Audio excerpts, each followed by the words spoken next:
the madhouse. Cheers to episode 39. Cheers. Cheers. Peach Ciroc. Ginger beer. What was that? Sorry, I'm drinking water. Ginger. just regular ginger beer. Tonight is Sunday, September 26th, 8:23 p.m. and 2021. And I'm hitting the bottle hard after probably one of the top 5 worst Lions losses I've ever seen in my life. I don't know if it's in the top 5 because I'd have to go back and look at all the losses. Dallas playoff loss, Packers Hail Mary, Falcons being short. Packers Monday night. Packers Monday night. Calvin Johnson Bears. Calvin Johnson Monday night. Calvin Johnson Seahawks Monday night. Nah. This isn't up there because this team isn't that good, so we don't have to worry about it. It's a good point, Elliot. This team isn't that good. That is true. But it was unbelievable, unfathomable what we watched. It sucked. Before we dive into the actual breakdown of that game, now try to think outside of football here, guys, because I know that consumes us the last 2 days. But how was everyone's week? What is new in your life? I went to MJR, Evan, after you gave it rave reviews, and I thought it was pretty nice. Talk to us about the seats. Seats were nice. You know, they kind of sink pretty low when you recline. And I couldn't see the subtitles all the time for the moments there were subtitles in the movie. What do you mean you couldn't see the subtitles? The screen wasn't big enough? No, like when you hit your recline, you sink back, and then I was too close, I guess, to the screen. Whoa. MJR has recliners, buttons to recline. It's like in Adrian, Michigan. Yeah, and they have a bar. A bar? Mm-hmm. In the theater. In the building. The lobby. Yes. They have a bar. What else has changed there? Every seat is recliner. That's crazy. And the walls are new and the carpet looks new, and they just basically redid the whole place. Pretty nice. I need to go. 7 out of 10. Other than that, I didn't do much. Okay, well, the logical question, what'd you see there, Alex? I saw Shang-Chi. The movie was good. Yeah? Yeah. How does this... There's some parts I didn't love. How's this invented character fit in with all the other invented characters? He's not really mingled in yet. This is more of an origin story. Oh. Because it's his first time, being on screens. But the 10 ring stuff I thought was pretty cool. Interesting. Evan, have you seen this movie? Yes, I have. Did you think it was cool? Yeah, I enjoyed it. Shockingly, I enjoyed it. Why shockingly? It's one of those under-the-radar Marvel movies. Yeah, I didn't know if I would like them, and I have high standards for Marvel movies when they're introducing a new superhero and a character to the universe, and this movie was very well done. Yep, I thought it was good. A lot of good action. Wow. Anything else from your week? No. Not at least not football. Gosh. So yeah, last show we got back from Miami. Yep. So so sickness update. I'm still a little stuffed up sinus-wise, but other than that, like everything else feels normal. So I'm about out of the woods with that. Credit card statement was something after Miami. That was sobering. Mm-hmm. Other than that, same old work and watch football. Yeah. My week was kind of boring. Didn't really do anything. Can you give us it was rainy all week. It was like this was the change to fall weather week. Evan, we're gonna need weekly flag football updates. Oh, there's no way they watch. So to Monday night. All the people. Well, we recorded Tuesday. I already told you what happened. No, you didn't. You didn't talk about it. You did not talk about your flag football games. Oh, so we had one game already. We played again Tuesday night. We played a game, and let's just say that experience matters in IM football, and we take it very, very seriously. And some people need to play better on the team. Tough loss. A very tough loss. The team that we played was not better than us athletically, but we let them look better than us. It was a joke of a show. And, we have to look ourselves in the mirror and point fingers at the people that deserve it the most. Are you one of them? No, absolutely not. When people are asking to practice afterwards and I turn to somebody and I say, no, I'm not practicing because I'm not the reason we lost, there's a reason for that. I have a no iron team. Wow. It's hit in the a-hole, and I will be that a-hole. Are you the quarterback? Yeah. Alex, do you have a filter on your screen? Maybe. You definitely have a filter on. What is this, the Kardashians? Wasn't trying to. Evan, look at his screen. Is it different? His skin looks way different than ours. This is none. It's the lighting. No. Filters, video filters. You for sure have one on. Do none. Oh? Do none. Go black and white. Yeah, you look way different now. You looked yellow earlier. Didn't notice. Colorblind. More low-key weeks for the guys, which I feel like will... Necessary. Probably, yeah, necessary. Especially when you're hitting the bottle on Sunday night after the Lions loss.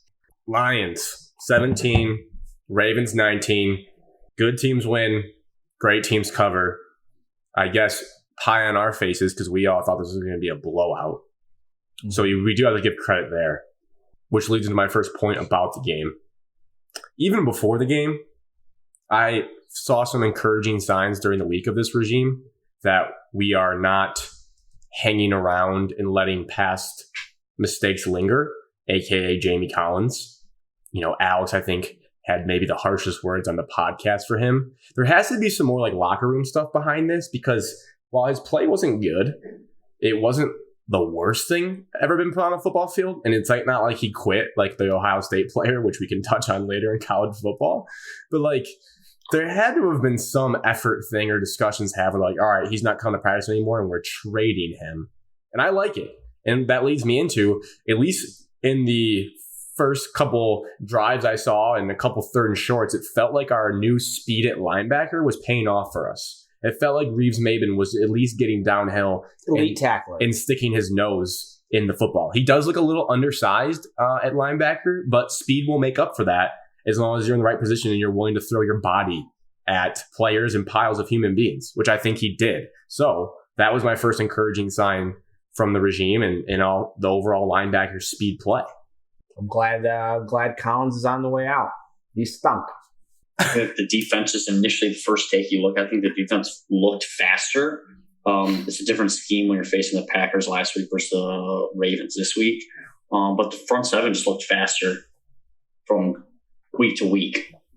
I thought they had played a lot with more energy, and they didn't look like a team that's already given up on the year. So credit to MCDC for that. Yeah, and also we can thank Marquise Brown for dropping a bunch of touchdowns. I did have that down as one of my fantasy team does not thank him, but you know. So split there watching the game, wanting your fantasy team to ball out, but also wanting to lie down its victory. I can tell you what, I was probably cheering for Marquise Brown more than that. Wow. I kind of expected that. I was going to ask you, like, would you rather have him score it? And I was like, yeah, I know where that's going. But yeah, that was one of my main kind of 5 big picture points from this game, that Hollywood Brown and Lamar Jackson basically let us hang around because I was kind of in and out of seeing every play while also working. So I saw all of Hollywood's 3 drops for touchdowns, which is actually insane. That might be like a historical stat in a bad way. I feel like if someone could do research on that. But I also saw Lamar to other receivers miss like 1 or 2 deep throws. Like I think a Mark Andrews one he just clearly missed. So as solid as our defense looked, it also was the Ravens shooting themselves in the foot. I'm sure they're a little hungover from the big Chiefs win late Sunday Night Football. This was kind of a natural letdown spot, but boy, did they really let down in this spot. And I guess credit to us for staying in the game. What were some other guys' main takeaways for this game? Defensively only? No, I don't care. Full game? Jump around. I thought we should have tried to get Hawkinson more involved. That was my first glaring. Only had 2 catches, right? Yeah, he just wasn't involved really at all. And I think he's a key in this offense. So that was one of my takeaways. He feels like a guy that needs to have at least 8 targets per game, especially in our offense and considering the other options there are. Breaking news. To throw. Kyle Juszczyk just took the first carry of the game. So wow. So shout out you, Evan, for being right. Behind the pre-show curtain, there were some questions being asked about he didn't why start at running back though, but he did take the first carry. Why Evan is playing Kyle Juszczyk as his RB2. running back 2 in fantasy football tonight. RB2, baby. On top of that, Alex, of players I'd like to see more involved, that'd be DeAndre Swift. Now, shout out him. He did have a very nice game, especially if you own him in fantasy, which Alex does because he's a tried and true Lions fan, except when he's a Chiefs fan. Mm-hmm. But I still got the feeling, and now I didn't have the sound on, so I don't know if the announcers were talking about a potential injury that popped up. Maybe, Evan, you can clarify that. I don't know. But he wasn't on the field during like some of the last drives. They were riding Jamal Williams, and he wasn't out there. And in my opinion, like I told you guys last show, I need him almost 80% snap counts as a running back. And again, I like Jamal Williams. There's a place for Jamal Williams on this team, but I need to see a lot more DeAndre Swift because he is actually a game-changing player. And I don't say that lightly. Yeah, he needs to get the ball more. He needs to play more. But like I said last week, they're probably just still trying to work him back from the groin injury, and they don't want to go full go yet. So that's probably. I think some of like the third down passing downs. I think Jamal Williams is better like a blitz pickup running back than Swift is. So that might be some situations there. Swift did get 14 carries and he had 7 receptions. So I mean that's 21 times that he had the ball in his hands for the sample size offensively, and you still, as a Lions fan, we want him to have the ball more. He should getting hopefully around 20 carries, and like 7's a good number for a receiving back, but 20 carries. But this offense just isn't maintaining drives where we can get him to high volume. So that's where we're hurting ourselves in the foot. The blitz pickup's a good point because those are things that my brain does not like to factor in. Like I don't like the boring stuff, the nitty gritty picking up blitzes. I like just to see the flashy stuff. So that's why I'm like, why isn't he out there? Pivoting briefly back to Hockenson, I see he only had 2 targets as well. So this could be that classic against better teams now. Teams kind of let him see how much of a factor he can be in weeks 1 and 2. And they saw he was a huge factor in weeks 1 and 2. So now he's going to be game planned again. So I'm personally interested in our next meeting at Chicago. And then we have at Minnesota to see how we do against those division opponents with Hockenson now knowing. Like that's a good test for Anthony Lynn is now knowing that they're going to try to take Hockenson away. What are you going to do about it to then get him back open? Mm-hmm. So that is, as Lions fans, you search for things to look for and be interested in this year. That would be something you could be interested in this year. You're welcome. Do we want to talk about the 66-yard kick now? Not yet. I'm thinking we can talk about that, just drive, maybe your emotions. But first of all, before that, in the game, and again, it's going to be talked about until either a big win happens, as in like a winning record and stuff, or if it all comes crumbling down, it's just like we're feeling out Coach Campbell in game situations. We talked about his clock management situation last week. We did not like. Again, the players on the field have to perform. But anytime a team gets a false start on a 4th and 1, it's just a big red flag to me that there's some like discipline or just like it's not instilled enough that like you're false starting on a 4th and 1. Like good teams do not do that. Well-coached teams do not do that. Again, game 3 of his regime, so I'm not going to freak out about it. But I'm going to monitor that going forward to see if there's improvement in that area because you cannot have those. Yeah, there's been some discipline issues through 3 weeks. In terms of flags, false starts, holdings. Needs to get cleaned up. Way too early to say it's a Dan Campbell problem, though. I'll give it some time. Evan, you motioned the 4 fingers when I said that. I think it happened 3 or 4 times. It happened when we tried to go for a 4th down this year, even in this game. In this game. Oh, really? And we had a full start, yes. So I don't know. I wouldn't say it's Dan Campbell because we're pretty disciplined throughout the rest of the game.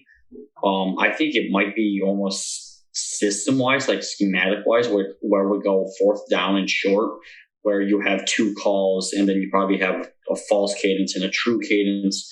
Now you're mixing and matching, and people don't know what to do. Makes sense. And obviously, when you get into short down packages, now you're bringing in backups to be like the 6th and 7th offensive line. So now you have subs in there, so just going your normal base package of 2 tight ends, 2 receivers, and a running back. Just a random stat to throw in before we get maybe to like the sequence of the play. I see that we held them to 1 of 10 on third down. So that's really impressive for your third down defense to, make them go 1 for 10, especially the Ravens, like pretty solid offense, even though it's pretty old school. They still have a solid offense overall. Yeah, and I guess now that I look at penalties, we had 7, but there's only for 35 yards. So could be way worse yardage-wise on those.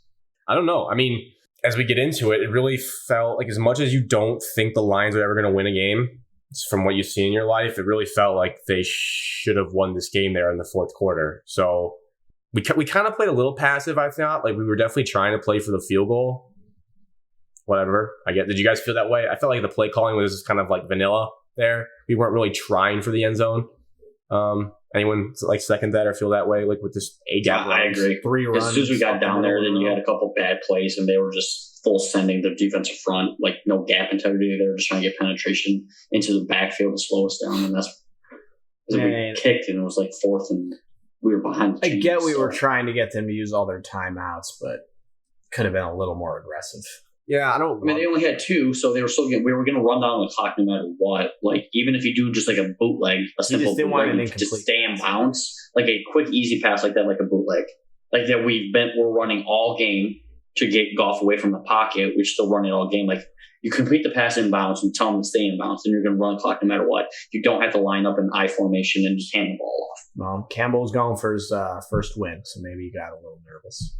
Yeah, especially as to I know it's Monday morning quarterback or Sunday night quarterback if we're being super specific, but knowing that they have one of the best kickers of all time, even if you're running down their timeouts, there's still the possibility that they can just play for a field goal when you're up 17-16 as opposed to getting that touchdown. But so then we get the kick. I forget how long it was, but I guess it's a good sign from the kicker carousel we have going on that he made it. So it was like 30. Credit to him for that, because that's never a given in the NFL. And then it was 4th and 19. 4th and 19 with 22 seconds, right? On the 26-yard line. Yeah. But what it reminded me of, now they only got a field goal, but it just reminded me of when Michigan beat Notre Dame under the lights for the first time in 2011. It was like a similar situation with like 29 seconds left, backed up in their own end, 3rd and long or whatever. And you just like forget about a receiver along the sidelines, and then it goes for a massive play. Lamar had all day on this. So, escaped the sack.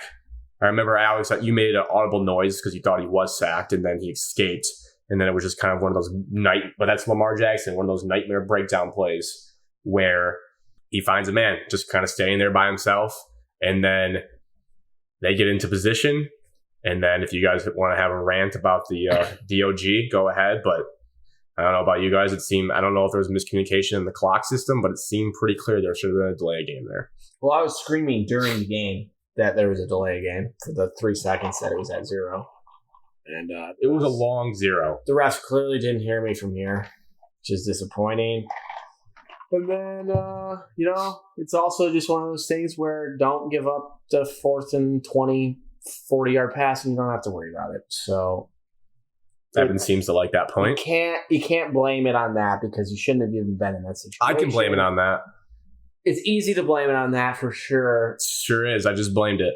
Either way, the dude still had to make a 66-yard field goal, which is an NFL record. But the game's over. And he made it. So props to him. The game's over because of the runoff. Granted, it stinks, but then this is the Lions. This is what happens. You're just going to have to accept it until it's not a thing anymore. But for now, it just feels like the Lions can't find ways to win games, and they find ways to lose games in the most miserable way possible for all their fans. It just continues to happen. At least once a year, there's some game like this where you're like, wow, again, it just keeps happening. I'll get out in front and say it. The NFL can save their apology for the missed DOG. I don't need to hear it tomorrow. I don't need it. I know it. We all know it. Everyone that watched the game knows it. Red zone, they hammered it home. Chris Hansen, everyone knows it. Everyone saw it. It was because, like, we all know, having watched football in our lives, that when it kind of flips from 1 to 0, a lot of times refs will be lenient and you let that play get off. Like I always said, this sat at 0 for like at least a second, at least a full tick. It sat at 0. Enough for me to yell audibly about it before it was snapped. That's a good amount of time. Evan, your thoughts on that moment? Okay, so my whole thing was to be devil's advocate. Like, I'm with Alex. Like, you shouldn't have the fourth down conversion happen. Right. Or even if it does happen, like, okay, you get a fourth down in like 19. Okay, you can't have it go for 36 yards. Like, you got to limit it to like 20, 25. Because those extra like 10 yards now gives them a field goal range of Justin Tucker. I didn't like the last timeout that we had. They didn't have any timeouts, so all they have left is like the 25-second play clock to like get a play and get their formations down. I'd rather have us just get our base formation in and just let the players play. I didn't like the last timeout because now you're giving them a free timeout to like find something that they like. And then so the kick, it is off the TV time. And I truly don't know if it was a delayed game because you always have to go, like, what's the clock in the stadium? We don't know yet. What's on TV. They are paired up usually 95% correctly, but and then the actual delayed game, they always ask during every year. The back judge, the one that's farthest away from the line of scrimmage, is the one that keeps track of it. And he will look at the play clock, and then as soon as he looks at sees 0, then he'll look at the ball, and then he'll look up to see if they've snapped it yet. So technically, you get like an extra like second, because then they won't really call it until after he checks double it. So like he's checking, he sees it at 0, he checks to see if they snapped it, and they haven't yet. That's when he throws it. It's one of the oldest phrases in the book, but it's a classic case of two wrongs. In this case, don't make a right. We were wrong for giving up the 4th and 19 like a bunch of dinguses, but that doesn't mean that the refs can also be wrong in that situation, and they bail us out. But we don't really get bailed out ever. So that happens, and then, I mean, my goodness, the fact that Tucker gets a member's shooter's touch bounce on the thick of the crossbar is unbelievable. I've actually never... I hate doing the whole never or most ever, but I don't think I've ever seen a ball like hit like that and then go so perfectly end over end, like forward in. Usually it gets smacked and goes out. Or, that you think about the double doink in Chicago, it hits the sides and bounces out. Certainly seen him hit on a line drive and skirt through the uprights, but like his was so perfectly kicked end over end, it hit, goes straight up and like still spinning back in, which is, I don't know how that, I don't know physics. We don't have Neil deGrasse Tyson on the show. I don't know how that happens. But it was a very slow death of watching that go up and then flip it. Seeing the fans' reactions in that end zone was kind of hilarious because they thought like, oh my gosh, he didn't make it. And then they could kind of see the net move and they're like, oh no. Yeah, it was touchdown to the hands on the head in a second. I thought he missed. I thought it bounced. As soon as he came off his toe and that ball was in the air, I was like, oh, he drilled it. And then hits a crossbar, and I was expecting to see the ball like landing like in the end zone. I thought it did. My eyes told me that ball landed on the turf. In that moment, Alex was not a good person to watch it with. He screamed short, and I was like, "Oh, sweet! It was short. That was true. It was short, and then it bounced. It was short, but it had that sweet little Steph Curry rotation on it that it hit the front of the rim and just blooped in. Yeah, I thought it missed. Yeah, it sucked. I didn't see any of the post-game stuff. I'm sure there's a bunch of good quotes and stuff just when something like that happens, but I don't know if I need to see them. I think I saw quarterback captain Jared Goff said that the gut punches will stop soon, so would love to see it when it happens. I appreciate him trying to give us confidence. That wasn't confidence. Big picture stuff here to my kind of wrap-up thoughts is the Lions took a page out of the Pistons playbook as we saw them put together the best tank job season of all time, play games competitively, and find unique and creative ways to lose. So if you want to spin zone this into a positive, I guess it still hurt because as Alex was saying, in his brain, if we had won this game, then we're competing for something because we beat the Ravens after they beat the Chiefs. At least for 3 weeks, we would have been tied for the NFC North. But now, after you go 0-3, we just kind of know and have settled in here that it's going to be a long season. But the flip side of that, so that's good that we're, I guess, tanking in creative ways. Yeah. Doesn't seem to be a clear-cut number one quarterback in college football right now. So I think maybe Jared Goff will survive his 2-year stopgap and will hit on 2023. So we might just be taking Kayvon Thibodeau or something in the 2022 draft. Because your guy haven't lost to the team. Now that this is Lombardo beat. It's not a North Carolina podcast. Oh, individual stats looks good. Okay, team stats. This is college football is a team game, Alex. Come on. Quarterbacks win, Evan. Sam Howell at North Carolina is Evan on his flag football teams. Like, Ask Clemson's quarterback how that's treating him. He's not that good. Oh, wow. He's probably pretty good. Did you guys have any major takeaways you thought from the Lions-Ravens game other than what we hit on? No, just SOL, man.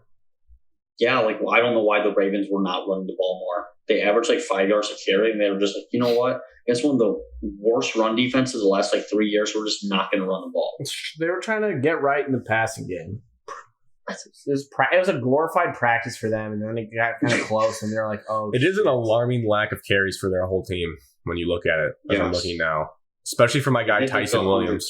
They had 100-some yards, and Lamar had half of them, and half of Lamar's came on one play. Yeah, I mean, 2 of their running backs had 4 yards per carry or more, and then your quarterback has 8.3 yards per carry, and you only ran it between those people 19 times. So that's pretty insane when you think about it. Why not just hammer it more? Yeah. But again, we're looking at a different score here if Hollywood Brown and Lamar connect to 3. If Hollywood does his job and Lamar does his job on the other Mark Andrews throws. But anyways, and also it was a kick in the nuts that Matt Prater, ex-Lion, loved Lion, missed a 68-yarder earlier in the day, which would have been a record. So, because what made this even worse is that was the NFL's longest kick ever. If our guy, Matt Prater, could have just made his kick, then it's all right, they won on a 66-yarder, but also it's not the longest. And this insane stat from NFL research is that Justin Tucker's 66-yard game-winning field goal at the Lions is the longest made field goal in NFL history, like I just said. But did you know his previous career long of 61 yards was also a game winner in an 18-16 game at the Lions in Week 15, 2013? So Justin Tucker owns Ford Field. Must be great conditions to kick in. Well, it's inside. It is. No wind. Confirmed Ford Field is inside. Yeah, great conditions. Yeah. There's only a wind if someone lets out a big Coney dog fart. Which we could have used the whole whatever end zone that was allowed just a big Coney dog fart at that moment and hopefully push it. That basically was today's game in a nutshell. Coney dog fart. Yeah. It stunk like just a Coney dog fart right at the nostrils, suffocating. All right. Any other, as we do around the horns, any other major NFL observations you saw today? It seemed teed up for Alex that he basically felt like Alex thinks every quarterback in the NFL stinks. Mm-hmm. Yeah, Zach Wilson, bum. Trevor Lawrence, terrible throws. These are rookies, Alex. Okay. Yeah, basically just the rookies. Good point, Evan. A lot of picks. Also, the first half of the NFL games today was drunk. There was a turnover every other 5 minutes, and then a kicker recovered his own kick. The Washington kicker booted it deep, got caught up in the wind, took a bounce, and caught it. He caught his own kick and recovered it. It bounced off somebody's face or chest, and it booted towards the. Unbelievable that happened. The kick was in the air. You see the ref throw a flag when Rondell Moore was trying to catch a punt, and the flag hits the ball, and Rondell Moore muffed it because of it. Like I said, today's games were hammered. They didn't know what was going on. As polished as I like to think the NFL is compared to college football, I do really notice how many crazy plays are because everyone's just so athletic, just flying around. Sloppy this morning. Steelers stink too. Evan, Steelers fans that listen. Your 30-second Stafford love fest. Big win for him. Future bet, MVP down on it. It's looking really good. They got Cooper Kupp's on his team because I think it's making him look a lot better. First quarter was not looking good, and then he just turned it on. It was awesome. He's finally, I don't want to say finally, just got a coach that cares about him and loves him. We loved him. Yeah, we as fans loved him, but the coaches that were with him did not. Really? I think that seems like a juicy rumor. I think you're just holding it onto the poncho, man. The poncho man, yeah, he was more worried about what was in the buffet line than what was going on the field. Coney dogs. The Bears with Justin Fields. I'm not really sure what happened there. That was bad. He looked like a poo-poo today. He was bad. Them Ohio State quarterbacks don't translate well to the NFL. Wow, I wouldn't go that far. But we were like flicking the channel, back and forth fantasy, going through the Ryder Cup and the 2 games that were on just regular cable. And we probably watched a good hour and a half of the Browns and Bears game. And the Bears were never on offense because of how bad they were today. It was always the Browns. That's how it felt for me with Washington. I was trying to watch Antonio Gibson. They were just never on offense ever. They had 13 plays to the Bills 60. I was like, what is happening? Turns out drafting your star quarterback's best friend wide receiver from his college over an offensive lineman was a sweet move because I think Joe Burrow and Jamar Chase are going to score every week at this rate. They scored twice today, right? So 4 touchdowns in 3 weeks.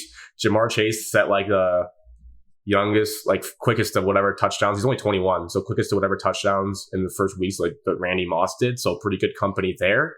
The Saints seem to be a roller coaster team. I think I'm going to label them the roller coaster team. I think they're going to have great weeks where they look sweet and bad weeks where they look atrocious. So that happened. The Chiefs are the last in their division.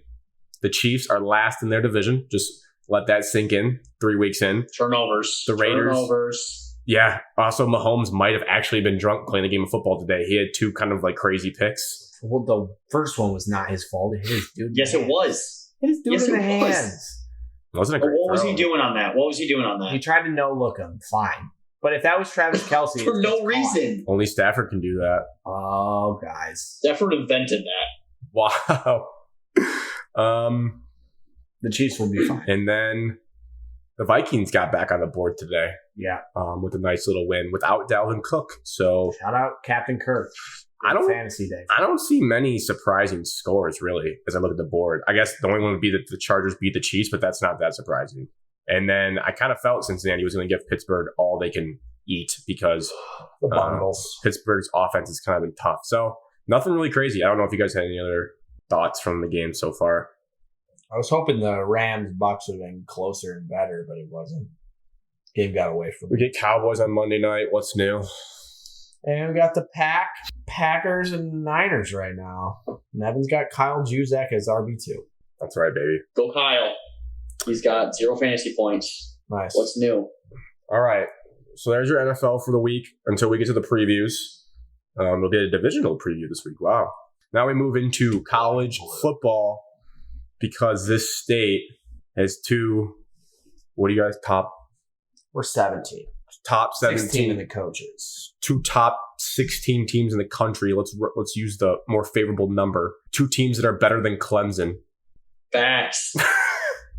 I've been with the quick facts. I thought you were going to be whoa, hold your horses. We'll start with U of M versus Rutgers. I'd love to call them Buckers because I think it's funny, but they did not play like Buckers. They played a solid game. The final score was 20-13. I don't know. I had a lot of thoughts on this game, but I really don't want to go through all of them.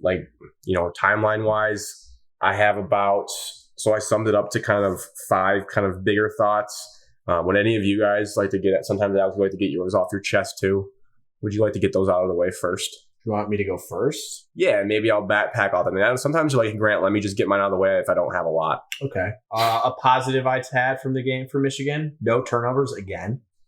They have no turnovers. I will not knock on wood. They have not turned the ball over once this year. Which, probably will persist the whole season. Surprising. First half, I thought they looked good, ran the ball decent, scored, had some nice little slant routes and, Yeah, what a concept, right now. Space for Michigan in the first half. How about that? So that was, probably encouraging if you're a Michigan fan. And then the second half, they just, stopped doing everything that worked and just looked like absolute poop and just hoped their defense played well. And luckily their defense did. So I think my last point is the defense played well. I don't think Rutgers' offense is very good, but the defense itself played pretty well. You ready for some stats to back up your second half point? Mm-hmm. Okay. If you got little kids, you might want to cover their ears. They're pretty gross. 21 offensive plays in the second half for a whopping 42 yards. 2 yards of play, nice. 7 passing yards. Yeesh. 1 of 6. 7 passing yards in the second half. Passing yards in the second half of football. So he was over 150 at halftime. Yeah. It was a very space in the first it was a half. very balanced first half. Overall, was like, okay, did they leave points on the board in the first half, which I'll get to? Yes, but they were in control of the game. Do you guys notice how this week wasn't as great? So I'm starting to throw a lot more theys when it comes to Michigan. That's a little mental trick there. I'm also trying to stop doing that. Evan, did you have any initial thoughts from this game? My only initial thought was the 0 points in the second half.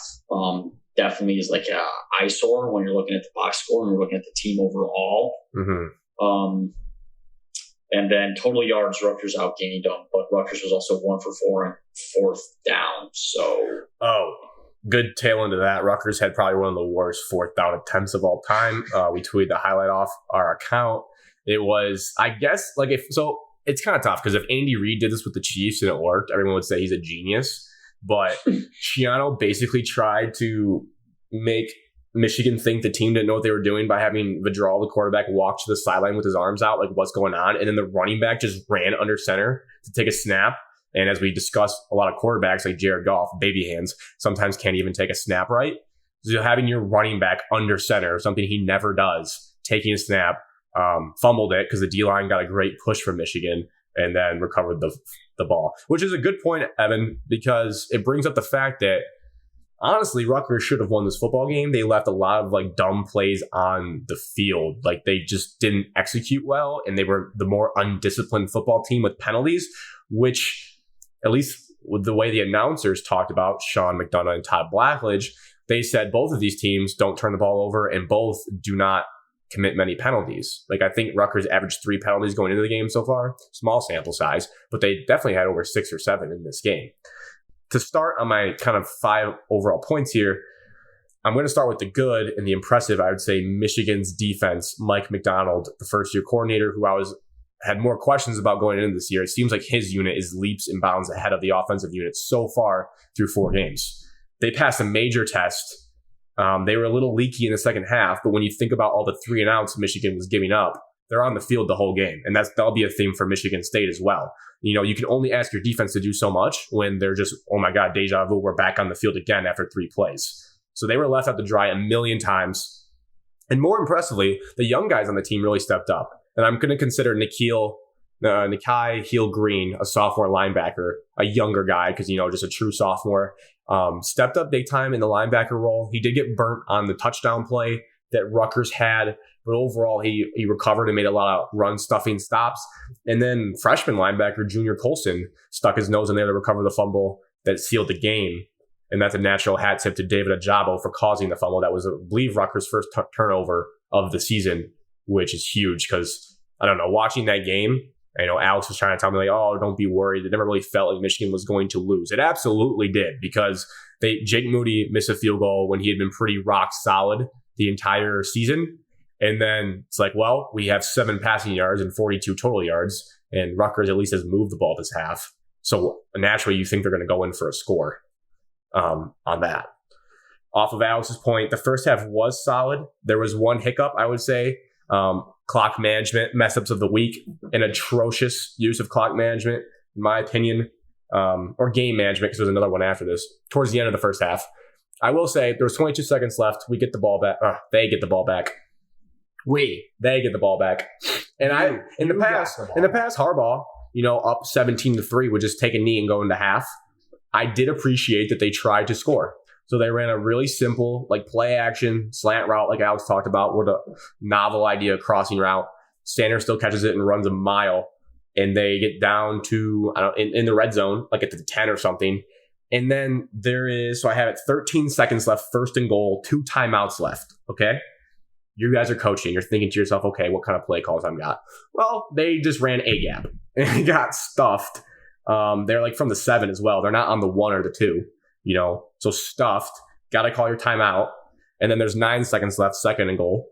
So we got 2 chances here.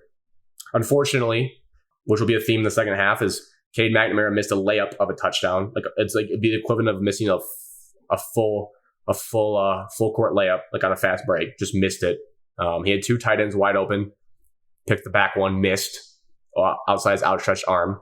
And then there's 5 seconds left, right? So in my mind, that play took 4 seconds. And it was a longer developing play. Mm-hmm. I would have liked to try to run a quick hitting play, something quick, because I deep down believe you can get one off that close in 4 seconds. They let the play clock run down to like 2. We're all confused and burn the final timeout there. So then you have to kick a field goal. So you don't get a touchdown there. 20-3. And then 2 other atrocious situations. Shout out AJ Henning. I'll work this in.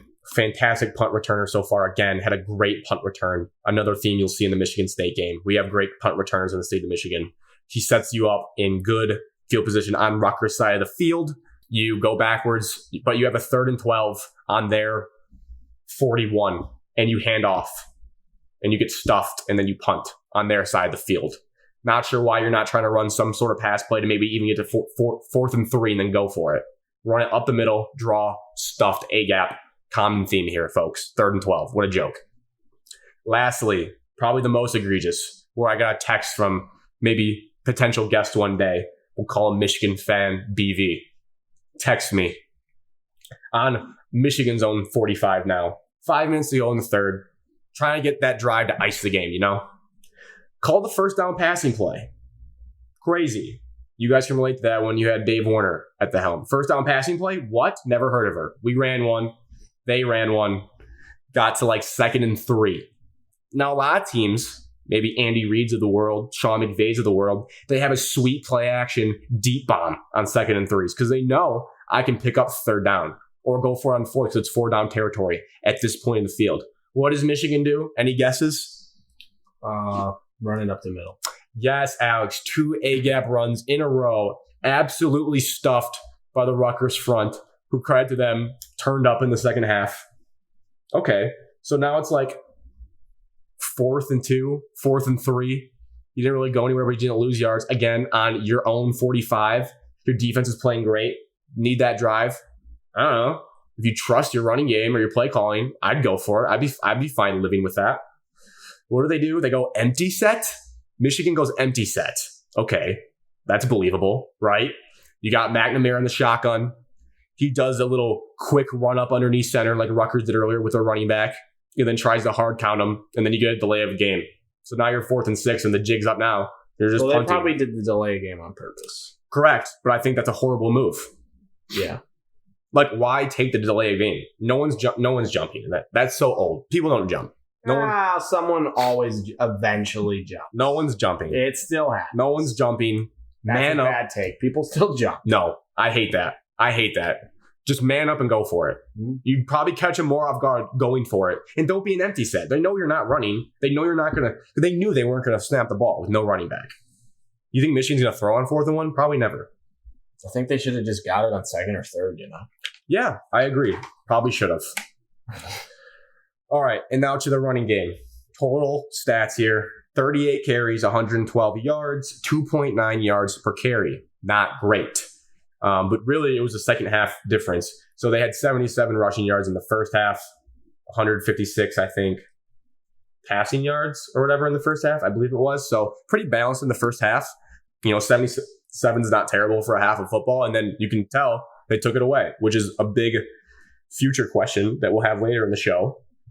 But a big question I have is that you guys may have not seen, doing the tailgate thing at Michigan State, which I could have partaken. Sound fun.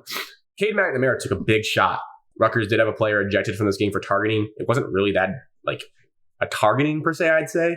But with the rules, it was a little dirty late hit. Like they came after him, that's just college football. That's football in general. No problem with it. But Cade stayed in the game and he got up very fast. I'm not going to play doctor and none of us should. Something might have been wrong with him. Because after that, after that hit, 1 for 6 for 7 yards, and he missed several easy throws, guys. Like several throws within 5 yards, wide open, threw it behind guys, and wobbly ducks. And it just makes you think, like, what happened there? Something's wrong. Something's off. I will see if there's any reports of it, but there was a speculation, if he's just missing throws, and that's maybe even a bigger issue. You can understand if a guy's hurt and he's missing throws, that gives you a reason. If he's just missing throws, that's bad. Which leads me to the question for you guys.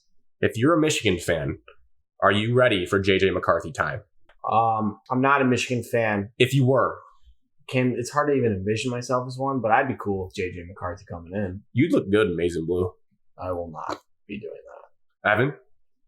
I would say no, because Cade hasn't really hurt the team in any way this year. But is he helping the team?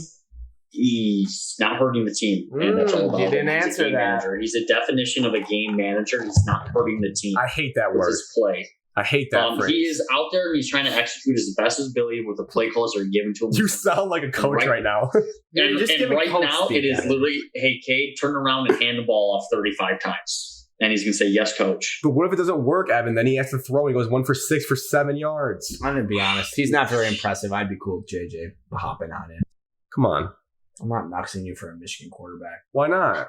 It's better for the show if they're good. Or We can sling some JJ merch. we could sling. No, JJ can start starting in November. I'm just telling you there's a fever brewing in Ann Arbor, and it's about JJ McCarthy. Starting in we November. knew this was going to After happen. that, no. This was Before that, a known no. thing. Here's the thing, because I like Cade McNamara, and I know he probably listens to the show, and it's like, why are you laughing? And it's like, it's awkward because he's essentially in games he's fully played, undefeated as a starter at Michigan. That's not true. You know, I mean, he completed is. 9 passes. that is true. So, last year he comes in and erases Milton's deficit and then has them tied with Penn State through a quarter, gets hurt, lose that game. And then so far he's won every game this year. So it's like, are you an idiot for calling for his job, which sucks? And, they're kids, but this is what I saw throughout college football, guys. This is what kind of got me going. It made me a bigger picture is like, are we as fans just too nice and not as just make the change? So Auburn, right? Goes to Happy Valley. They only lost by 8 points, right? Or so. They pulled Bo Nix. They were losing to Georgia Southern. I get it.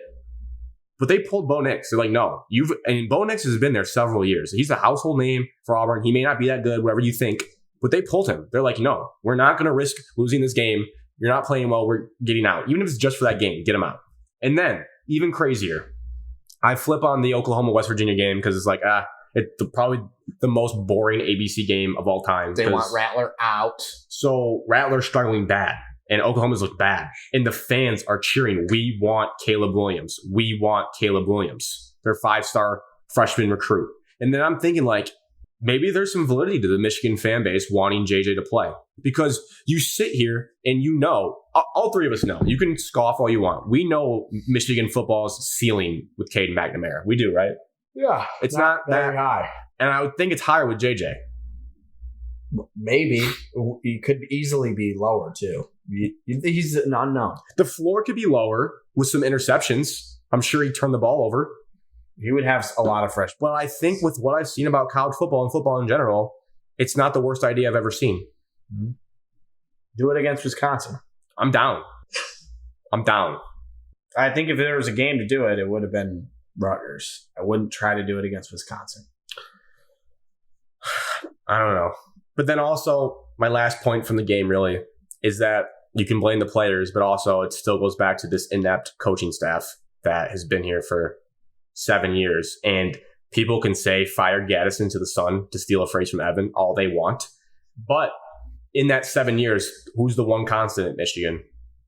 Jim Harbaugh. So I ask these questions almost rhetorically. Why does Michigan not stretch the edges against teams that aren't as fast as them? Why do they keep running A-gap over and over and over again when it's getting stuffed in the second half of play? Because it works. And tell me this, why doesn't Michigan play action more? Alex, you watch those highlights, you saw the play action pass, quick play. Your offensive line barely has to block. Teams are so expecting you to run at this point. They're not ready for play action. Yet when it became later in the game, when they had to start passing, none of them are play action plays. They're saving it. No. For the Big Four. I don't believe that. And if that's true, that's disgusting. And don't get mad. That makes me mad when people say the whole thing we're saving our best plays for the biggest games is the dumbest thing I've ever heard, because that's how you lose to Rutgers. Well, you didn't, and maybe should have. Jim's a genius. No. We'll know a lot more after the Wisconsin game, which Wisconsin stinks. Again, yeah, then that card's going to get played. I don't know. I should have started with this, but again, I'm not going to apologize for being 4-0. I will not apologize for that. You guys should not either. Oh, you don't have to tell me. You just want to win games in college football, and until it bites you, then you can face the music. But I just want people to know I'm not a delusional Michigan fan. I'm trying not to come across as a negative Nancy Michigan fan, which I think I am right now. Like, I think people think, Grant, you're just being so negative. They're 4-0, which is, I think someone said a stat, they're 4-0 and have not trailed yet this year, which is the first time since 1973, which is crazy. In a good way. And especially you look at this team from last year, was 2-4, already doubled their win total. But I don't know. I had higher standards for this team going into the year. And I think maybe that's why I'm still not just going to let them off the hook and just do, they're 4-0. So everything's good. Like, it's not all sunshine and roses. And this game exposed that. And then you're going to face better defenses, I think, than Rutgers. Again, I really don't know how good Rutgers is. So they could surprise some people and then I'll feel better about it. They play the buck. But I will not apologize for being 4-0, and I'm going to do my best. You guys can hold me accountable to enjoy each win that comes this team's way this year, because I know how bad last year was. Michigan State 23, Nebraska 20, in the woodshed, under the lights, striped the stadium. My friends and co-hosts were there. What'd you guys make of this football game? A sweat fest. Your shirts were sweaty. A sweat fest is an understatement. I think I almost had a heart attack, and I definitely lost like a good 10 years off my life based off the second half performance from this game. Go ahead, Alex. I would just say the first half and second half just felt a lot different. They were. That's my first point. The first half, we weren't running the ball well, but we were having some success through the air. The defense all game really was getting pressure on Martinez. I thought they did a great job with the D-line. There were some broken plays where Martinez would break a tackle or two and get 30 yards. Ben Van Sumeren. Yeah, Ben Van Sumeren. You got to make some tackles, buddy. Also, Ron Williams, you got to tackle on the sideline, or you're going to get pulled again. Like I witnessed you get pulled in this game. But threatening players. Yeah, just you got to tackle, man. Got to be fundamentally sound.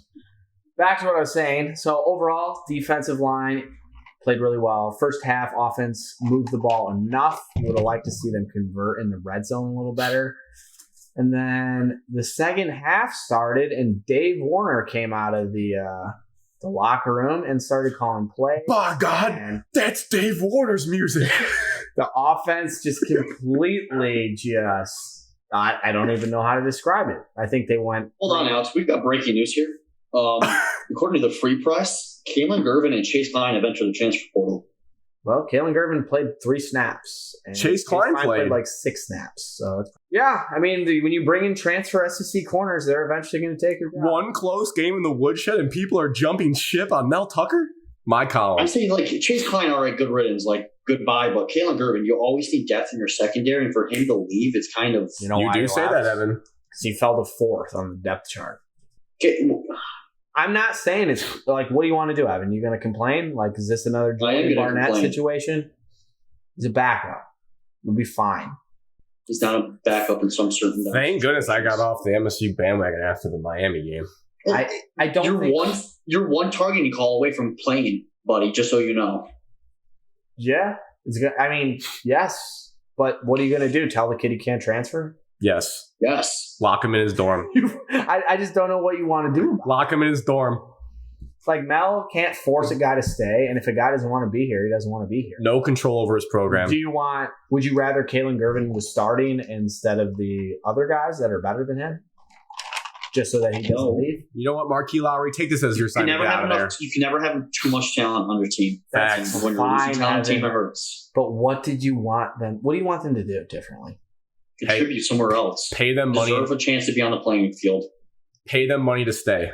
But back up. What do you want to do to actually keep him if he doesn't want to be here? You think it's Mel's fault? Go ahead. Continue on with your rant. I just wanted to give you breaking news, and I thought you'd be a little bit more shocked about it. You just brushed it off like I didn't even say anything. No, Alex is brainwashed by Mel Tucker. Anything he does. It's just one of those things like, what can you do to keep him? What are you going to do to keep him? Pay him. Pay him. All right. Get him an Arby's sponsorship. I think Elijah Collins had one. If Elijah Collins can get an Arby's sponsorship, then Chase Klein could get sponsored by Chick-fil-A. No one was talking about Chase Klein. No offense, Chase Klein. He played, and he looked good. He made a run stop. after an injury. He played like 4 plays. I know. He played a lot against Miami. But, you know, Crouch special flies around. When Crouch comes off the field limping like he did, you need a guy to go fill the holes. And it's not Ben Van Sumeren, I'll tell you that. You don't want someone leaving in the middle of the season. However, I don't know what you guys want. You know who else has players leaving in the middle of the season? Ohio State. Sounds like there's some problems going on. Yes. Yeah. Back to the actual. Watch J.J. McCarthy transfer out tomorrow. I don't know what I was talking about. I think I was talking about Dave Warner. Yeah, Dave Warner. I said, by God, that's Dave Warner. Reared its ugly head in the second half. Which just means bad run plays. Just no competence. No creativity, no flow. And so all of a sudden, you know, you go 3 and out 5 times in a row. Run that stat back. 3 and out 5 times in a row. I think we ran 15 plays in the second half. I think that we had 5 yards of offense in the second half. Before overtime. I crunched the numbers. You guys had 0 first downs and 14 yards in the second half of football. Yeah, that seems right. And 1.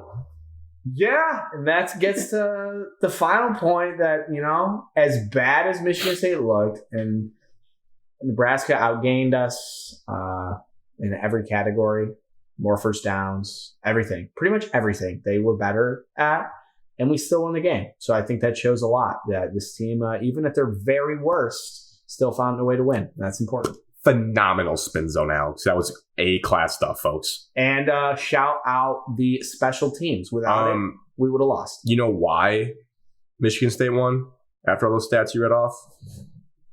Because Nebraska blew the game. Because Nebraska has someone with the brain of a peanut coaching their team. They're not a disciplined football team. And he threw all his players under the bus in the press conference, which I kind of sneaky love that he just went full heel and said, we coach them, but we can't force them to do things right. But when your team has that many disgusting false starts and penalties, I got to think something is on the coaching staff, and your punter's that bad. And punter was terrible. Maybe he did tell them don't kick to Jaden Reed anymore.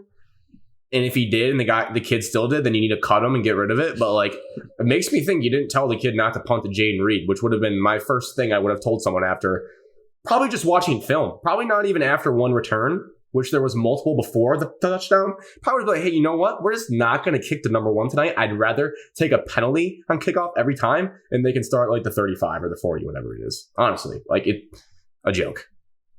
Yeah, Nebraska did have 2 separate punters. They both. One punter had 4 attempts and one had 3 attempts. So who's the kid that shanked multiple, like out of bounds, like 40 yards maximum? Who needs to know his name, honestly? Pritztup? Cerny? Could have been. I mean, it's either of them. I don't know which one did it, but Evan, let's get some takeaways from you. First half, we did look all right. You know, the interception was horrendous. But then we had a turnover on. Did he just not see him? I think he was used to like, oh yeah, he's gonna be down there, he's gonna be open, and he just threw it up. He threw that to the moon. Into the middle of the field. Yes. It wasn't even. I saw the ball going up. I thought it was a punt. I thought I missed something and we punted. I thought Rocky was starting for a second. Yeah. I don't know. I think he just got all jazzed up by the woodshed.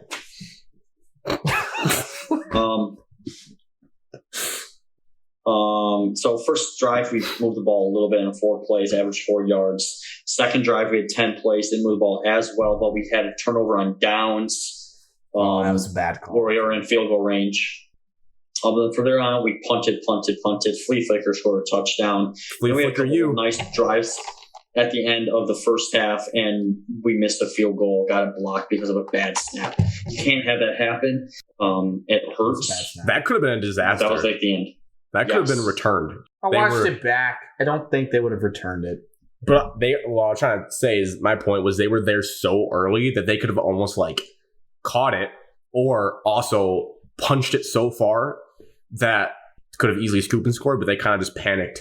But like, I've never seen someone there that early and then still blocking. Like usually the guy just gets tackled at that point. But Behringer's just got to catch that and lay down. I mean, I don't know why Coughlin attempted that off 1 foot.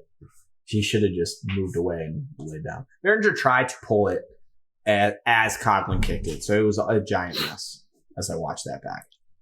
Is Connor Hayward Michigan State's 3rd best skill player?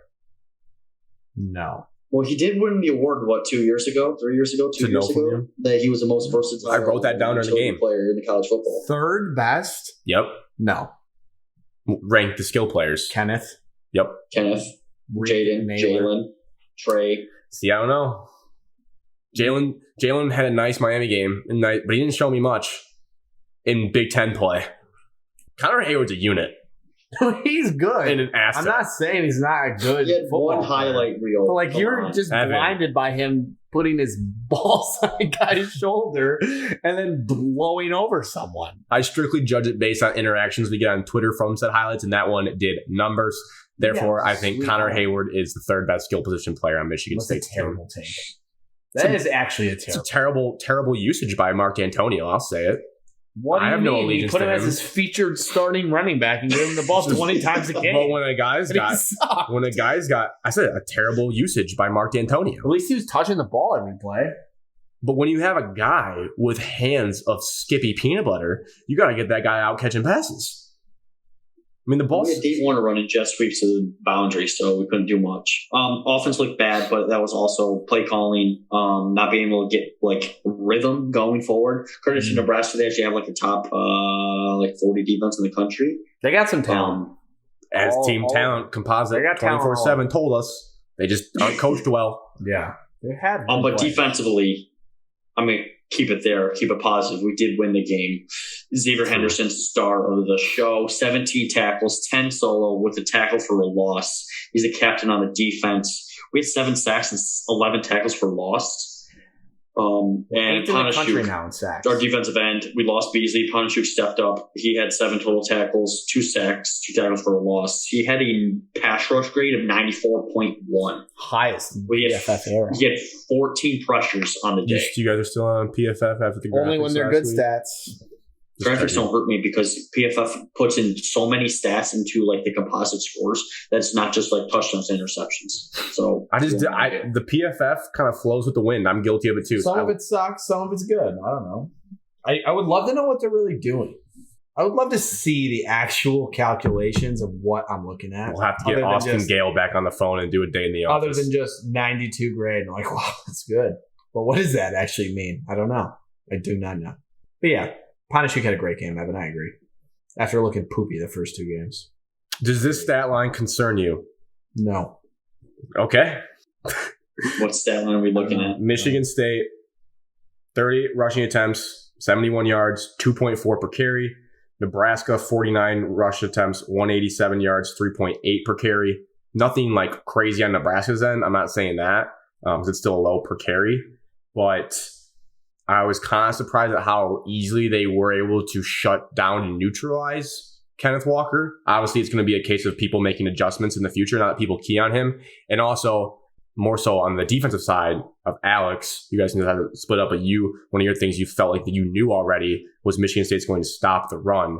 And obviously, a lot of those rushing stats are from the quarterback, Martinez, but does the 187, does it alarm you at all from Nebraska? Because obviously, there's going to be better Big Ten teams that you face in the year that run the football. No. I would say no, because like you said, it is the quarterback run game that you look at what other teams are going to have quarterback run games.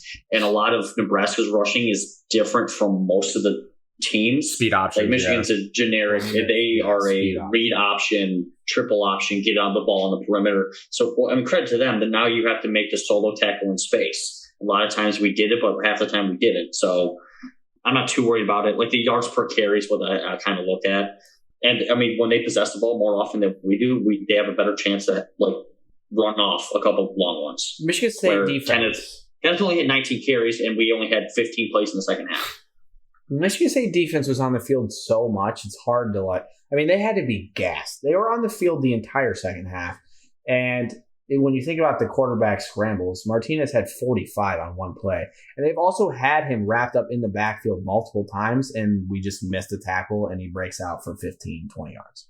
So if the tackling improves a little bit, I don't think that will continue. And also Martinez, for as much slack and grief as he gets, mainly from the Mitten Money podcast, he is a good runner. He's very athletic. He's not terrible. He can't throw that well, no, but he can run the ball, and he's a good runner. So it's a different kind of preparation for him. He makes impossible plays look easy and makes easy plays look impossible. Yes. He has the the athleticism and skills to be good. Now, on the offensive part, does that alarm you at all? No. The offensive line, the offensive line was more the issue. It wasn't Kenneth's fault. Nebraska's defensive line is good. I would safely consider that they look good. They've looked good against us, Michigan State, and Oklahoma. And they have some dudes up front. What is a little concerning is our offensive line had no push. And usually throughout the game, you'd think that they'd start to get a little bit, and they just did not. They kind of looked like they just kind of quit. So I wasn't thrilled with that, but I think long term they'll be fine. Nebraska might have a better defensive line than most that will play coming up. I would say question concern. It didn't look like we adjusted very well. With previous games, we looked like we had offensive adjustments in the second half. Maybe it's a lack of focus coming into Nebraska and underestimating them. So not the best. Then Thorne didn't look as fast like he was. I mean, he didn't. One touchdown, one interception. He missed some easy ones too. Kind of saw him a little bit more calmer under the pocket in the previous games. This one he was a little bit rattled. He missed a couple of throws late in the game, especially the second to last drive or our last drive we had on offense. It was a first down play, and Jalen Naylor ran like an 8-10 yard out, and he missed him so far to his inside, to middle of the field, when the ball needs to be thrown on the sideline. A question of concern, but it felt like after the pick, his confidence was a little shaken. Never really got it back, and he didn't have his security blanket Kenneth to get 200 yards rushing. So it fell more on his shoulders, and you could tell it got to him a little bit. But that comes with experience. It's actually spooky that like how similar the Michigan State games were this weekend. Like when you're talking out, I'm just like reliving it. And honestly, I would say for both teams, I do like have one eyebrow like raised as the Big Ten season progresses with being able to run the ball. Because I would have thought like, especially the way what you said, Alex, like, okay, Nebraska beats you up a little bit in the first half, but then you kind of lean on them in the second. And in Michigan's case, they leaned on Rutgers in the first half, but then weren't able to continue it. So I think it just illuminates the point we all kind of know deep down that unless you really are like a generational offensive line with a generational running back like Wisconsin's on the Big Ten, the whole just like pounding it, you can't bank on. Like you have to be able to win games with your main guy rushing for less than 75 to 100 yards. And they both did. Schools did pull it out this weekend, but I think the teams they beat are mid-tier in the Big Ten. So to get into that upper echelon, you gotta get more creative with play calling and figure out ways to, I just feel like I watch too many teams.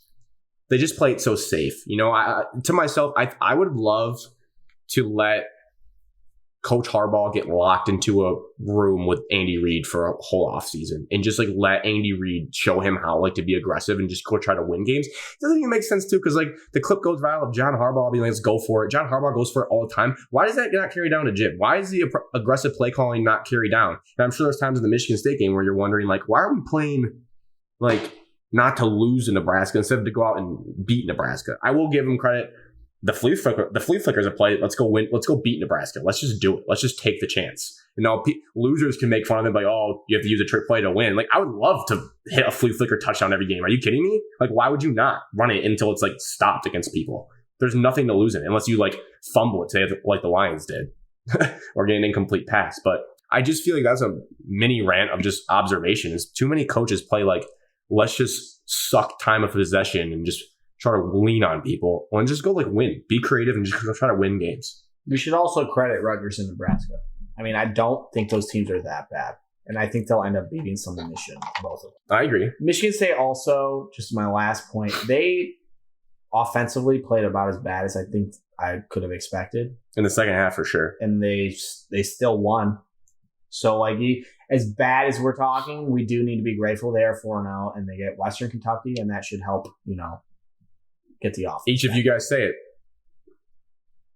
Say it. Say what? We don't apologize. I don't apologize for being 4-0 at all. There it is, Evan. Get off. No, I don't apologize for being 4-0. We don't apologize for being 4-0. That's probably the title of this podcast. I won't. Shout out Chester Kimbrough for I'm the nervous. game-sealing pick. You got to score that, man. It would have been electric. One other note that you guys would not have. Yeah, I told Alex, like, I've never seen a game actually end on a pick six in overtime. Like, usually they always get tackled. I don't think I've ever seen a game actually cribbed. I thought he was going. Actually alarming it wasn't cribbed because it was like 8 people in front of him. I did watch it back. He was chased down by an O-lineman.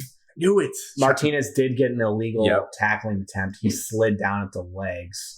But when I he did rewatched it. that, It was actually on that play. I was thinking of a different play. The O-lineman when was he did that, moving. Kimbrough crossed over, and that crossover allowed enough time for Big 51 to just full out sprawl, and he caught his shoelace. I mean, honestly, any illegal thing you do on that play is worth it to keep him out of the end zone because then they just go back to the 25 or whatever like they have to do. No, it was super smart to just throw your body in. I was so hoping we got down to those new OT rules and we're just doing 2-point conversion offs in the third. That would have been so sweaty. Brent, I remember you saying that because I remember the rule creating like, oh, that, is it really going to apply to me? And then we had those overtime rules, and you said it, and I was just standing in there. I'm like, as soon as we get to third overtime, it is literally a 2-point conversion fest, and I don't think I can take it. I would think like half the student section there would like have been buzzed enough. Like, what's going on? Why is it only 2-point conversions? I don't think anyone would have known. No.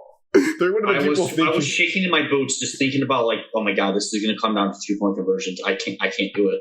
Oh my Oh, god. I have a mini rant also. It's going to be super fast. It's like 2 sentences. Okay. 6 or 5 minutes left in the game. Half of Spartan Stadium was getting up and leaving. And it's just like Traffic. Michigan State fans are the worst. They didn't fill out the stadium. I was The upper deck screaming. I was like, I hope you guys still- beat the traffic, man. So you missed the rest of this game. We're down 7 points with 6 minutes left. All you have to do is get a stop here and you get the ball back. No, everyone was just dipping. And they're like, no. They just wanted to see a first down. They said, if we get a first down, I'll stay. Why do you come to the game to not see the end? Michigan fans, the whole student section basically left too at some point at halftime. So people don't go.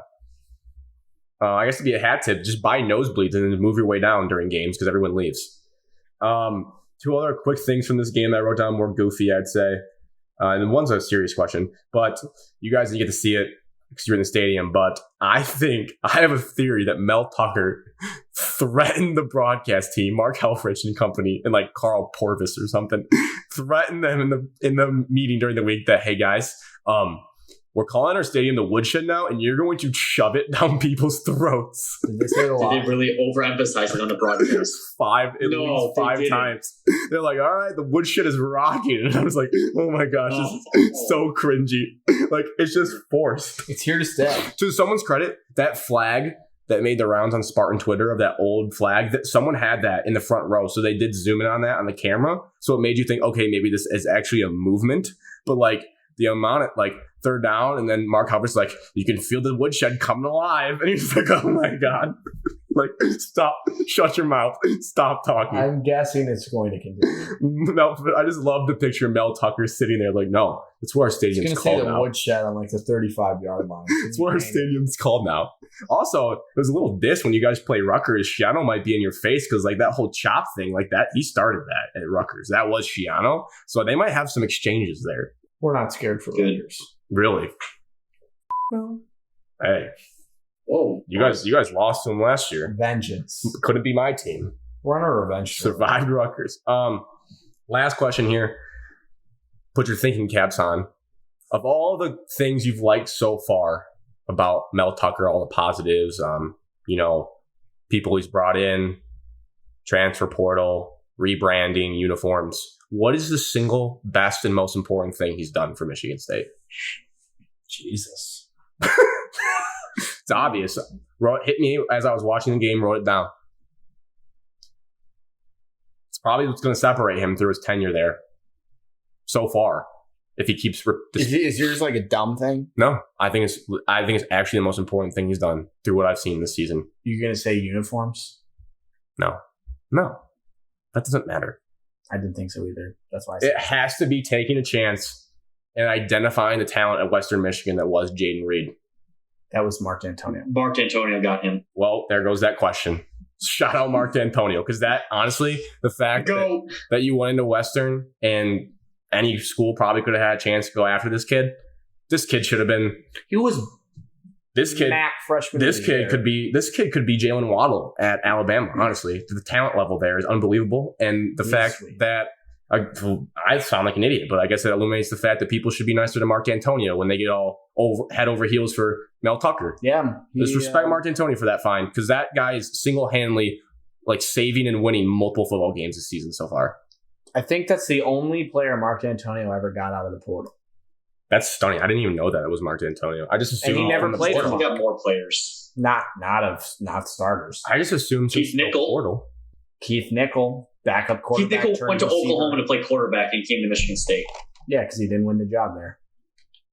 Because he lost to Sam Bradford. And then he lost to Kirk Cousins. Unbelievable. That kid's unbelievable. Yeah, he's good. Pushing for to be the best skill player on the team, honestly, if he keeps going. I think people can't just all of a sudden fall asleep and forget Kenneth Walker exists because No, he had one bad but 61 yards. Nebraska was not scared. I'll tell you that. It doesn't help. Kenneth can't break a tackle when 11 guys are in his face. As the offensive line has to do something. And sorry about Jaden Reed, but Evan's roommate and friend of the program, Luke, had a nice tweet that Jaden Reed needs more Big Ten attention. Not only that, but national attention. And I can get behind it. Unbiased, college football analyst, good as good. It's unbelievable. But you also can't punt to him. And you can't get faked out by Jalen Naylor thinking that he's going to catch it. And it's just, that's embarrassing. Alex, you have Rumor Mill 7 of the week. Would you like to do one? No. No Rumor Mill. The whole show is sponsored by Codes Apparel.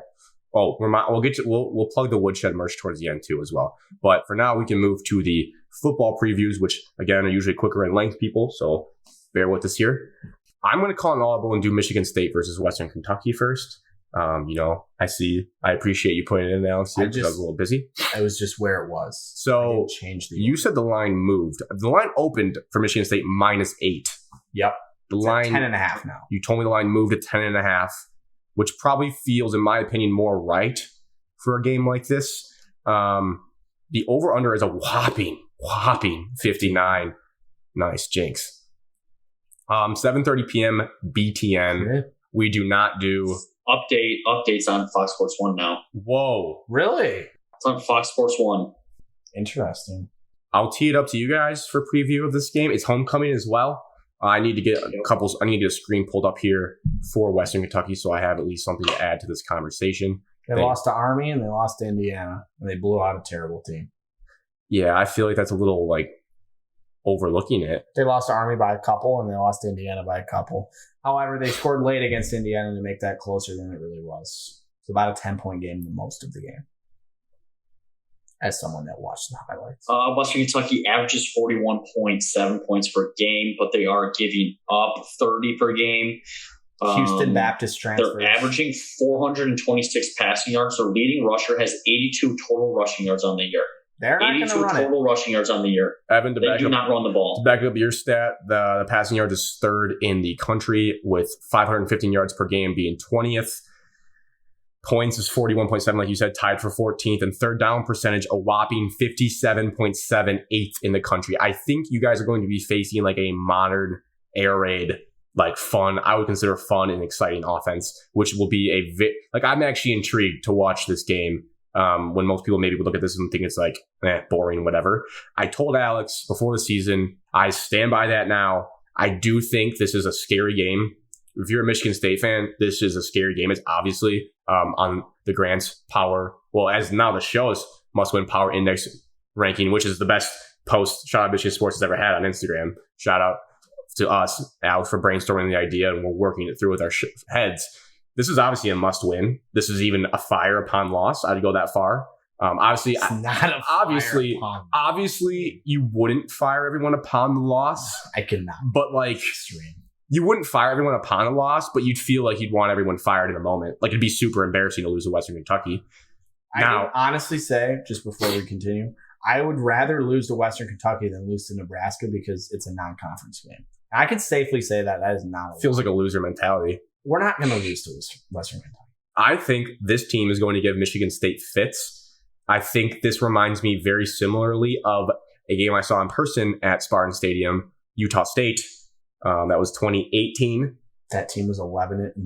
That was the quarterback, Jordan Love. That was a shootout game. I just think this is going to be a track meet, hence the over-under. I'm a little worried about it. Evan, what do you think about this game? It is going to be a track meet. They're going to try to throw the ball all over the place. Pressure, secondary, but Western Kentucky's defense is not very good. Granted, some of these stats are skewed because they did face Army. So, like, their total rushing yards allowed per game is 224, and their yards allowed per game is 439. That's defensively for them. So their defense isn't very good. Offensively, it's going to be a powerhouse. So the over-under, you said 59.5? 59 even. Oh, I got 59.5. I might have to hammer the over. I think it's going to be a high-scoring game. Can our secondary, now our depleted secondary, can we withstand the fast-paced offense? We will be able to. We're 100% more athletic than them. Yeah, I would just say my main points here, Michigan State is more athletic than this team. I think the defensive line, if it plays anywhere near it did against Nebraska, it will help take the burden off our now inexperienced secondary. And number 3, Kenneth might run just absolutely wild over this team. I think the offense might score every drive. They're going to give up points, and it's going to go over. But I'm going to just give my prediction now. Want to give them. No, I mean, I'll say this. I felt better about this game for Michigan State after seeing the Army results, but then you have to remember that, like, Army is 4-0. Is a game plan that's like a nightmare, and they're just going to run over. And if you don't have a strong run defense, then you're screwed. They only gave up 33 to Indiana. Indiana's offense hasn't been great this year. No, I'm not saying they are, but that's a Big Ten team. I would say that I know they scored late, but the Indiana final score makes me a little bit more nervous for this game than I was after seeing the Army score. What do you guys? I think there's a clear key to a game in a game like this. Any ideas of turnovers? Yes, nailed it, Alex. Because Western Kentucky, like you said, is going to struggle to get stops. The only thing that makes a team, but that's what makes this game nervous when a team can actually put up points at the lower level. If they just get one fluke fumble in your guys' red zone, or a pick six or a special teams play, it shifts the balance of the game and then makes things pretty nervous. Yeah, and I don't think that is going to occur. And Michigan, like Michigan State, like Michigan, has been phenomenal with turnovers. There surely will be no turnovers from them in this game. They'll hold on to the rock and protect it, so should be fine there. My last point is Indiana scored the first 6 possessions they had. They scored every single possession in the first half. Indiana did. And eye test, Michigan State's better than Indiana. Breaking Evan Camus eye test. Like I said, the score of the Indiana-Western Kentucky game is close. As someone who saw it, the highlights, it wasn't that close. The highlights. Western Kentucky was never in a position to win the football game. 49-21. 49-28. Give me your score. Must win. 49-28. 49-28 must win. Got it. Must win. What'd you say, Alex? How many points did you say we scored? A lot. 49-28. Oh, okay. I'll say 42-29.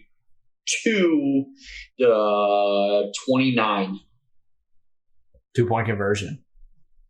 Yep, sure. What was yours, Evan? 42-29. 42-29. 39-31 Michigan State. Hold on to your butts. Grant's got a I think he just went and found the Utah State score. I think that's almost exactly the same. Really? No, I did not. I have 39-31. So Crouch is going to bat a ball up in the air and catch it himself on the interception in the last drive. That team also because he's not Joe Bocci. 7-5 and they went very. Nobody's Joe Bocci. No. 39-31. And this is I'm going to put my face on the divider line between must win and fire everyone upon loss. Which is a super extreme. You guys will be kind of tucked in must win. Mark D'Antonio lost to Central Michigan. And if we would have fired him, we would have never gone to the playoff, won the Rose Bowl or anything. So that would just be so extreme. I would never go to that extreme. And Michigan State beat Utah State 38-31. So I'm pretty sure you looked it up. I did not. I had no idea. I just remember it was nerve-wracking. And then you guys were so spooked on a Friday night that no one went out to the bars with me except Cody and I went and walked around trying to find a house party, and we didn't find anything. It was a bust, but we at least tried. Also, that team finished the year ranked 22. Jordan Love, baby. We did not finish. They were like the Phoenix Suns 50 seconds to left offense. They just got only loss I think they had was us. And then they're both. What happened to it? I'm previewing. I'm sorry. I'm looking up stats for our next preview, and I'm just mind blown at some of these stats right now. I can't wait to hear them. So, yeah. Which one of your faces, based on Alex? Wait. Evan, is your face going to be closer to mine on the graphic? Because I can't put you guys like equally on top of each other. You'd be closer to my face. Evan is not firing. You can move me below. I'm not a firer. You're 50-50. No, I wouldn't go to all the way to the 50-50. But if you have to move me, you can move me towards the 50-50. We're going to win. I'm a solid must-win game because you're 4-0. It's a non-conference. In the woodshed, you better win. I agree. It's a must-win. But if someone has to move, I will move down. What was your weight? I mean, I'll find a coach to blame if we do lose. That we would not fire everybody, but fire somebody. I'll find a coach to blame. Love My that. weight was Evan. Fire somebody upon loss. No, we don't do announcers for BTN. We're Fox Sports 1. No, that's right. Same guys as last week. Yep, run it back. That's so boring for them. Oh my God, that's gotta be terrible. No, We're staying in the Marriott. I think they did Helfrich because they kept talking about how him and Scott Frost are buddies because they coach together. So they might do different, but we don't have to get into the weeds. But it's just no. You can keep. They're not. Because they're not going to have it. Probably. Scott Frost was his offensive coordinator at Oregon. Michigan's game is obvious. Michigan The big noon kickoff. Michigan +1 according to the big noon kickoff. +1 according to Alex at Wisconsin. 12 p.m. Eastern, 11 a.m. kickoff Central. Their time, which is big for this game. Fox, we're a big time podcast when it comes to games. Big kickoff. Over under 44 and all you can Big Ten football buffet. Oh, Hammer the under. Big Ten, big noon kickoff, man. What do you guys think when you look at this game? This game's gonna be. I almost said a bad word. This game's gonna be disgusting. So gross. I don't even think I even want to watch it. I think it's going to be 3-0 final. I love that for Michigan's chances. It's going to be puke in your mouth gross. Like just nasty.